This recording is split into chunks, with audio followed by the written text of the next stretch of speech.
साल परेड में एक नया फॉर्मेट भी होगा, जहां भारतीय सेना एक चरणबद्ध बैटल एरे फॉर्मेट में अपनी शक्ति दिखाएगी, जहां हमारी एसेट्स के साथ एक सीक्वेंस, एक एरे में, बैटल एरे में दिखाया जाएगा, जैसा कि वो युद्ध में उपयोग की जाती हैं।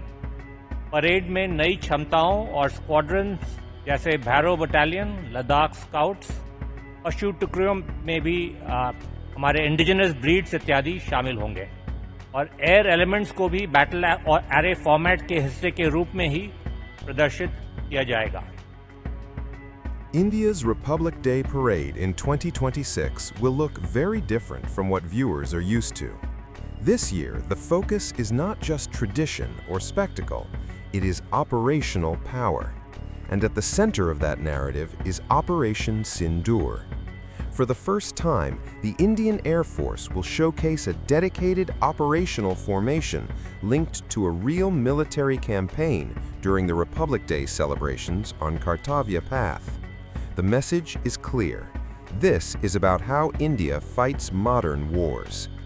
The government wants to move away from static displays.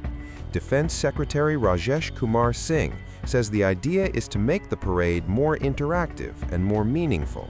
Not just equipment on trucks, but a story, a battle unfolding in real time. The 90-minute parade will trace how a modern operation actually works, from reconnaissance and logistics to long-range strike systems to backup supply chains, and finally, the integration of air power. It is a shift from symbolism to simulation. Operation Sindoor forms the backbone of this storyline.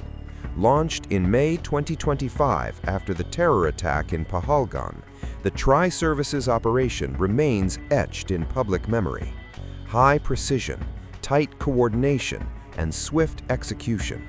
That national interest is now being brought to the ceremonial stage.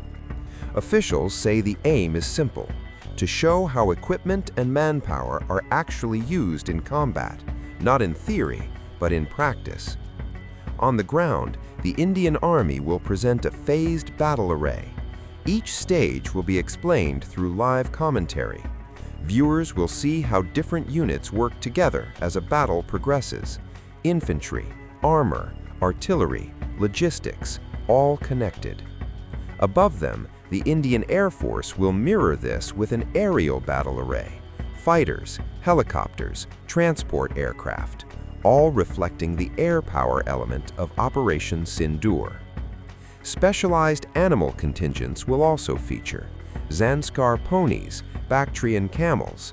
These units highlight India's unique logistical strength in high altitude and extreme terrain, a reminder that warfare is not only about weapons, it is also about endurance.